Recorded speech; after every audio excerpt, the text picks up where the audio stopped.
Nagkaroon ng bagong sigla ang karera ni Makoy De Leon nang tanggapin niya ang kontrabida role ni David sa seryeng FPJ Batang Quiapo.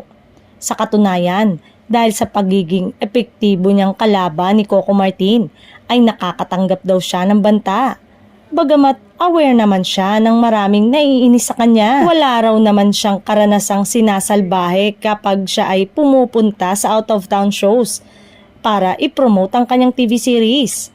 Amenado naman siyang naging magulo noon ang pagsasama nila ng partner na si Alice Joson.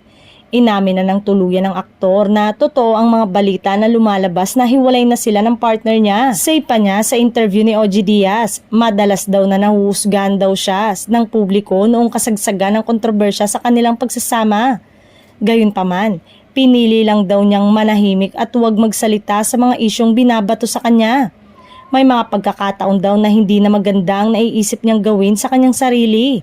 Pero naudlot daw ito dahil sa imahe o litrato ng anak na si Feliz na itinuturing niyang nagligtas ng kanyang buhay. Sa ngayon daw, lahat ng ginagawa niya ay inspired ng kanyang anak.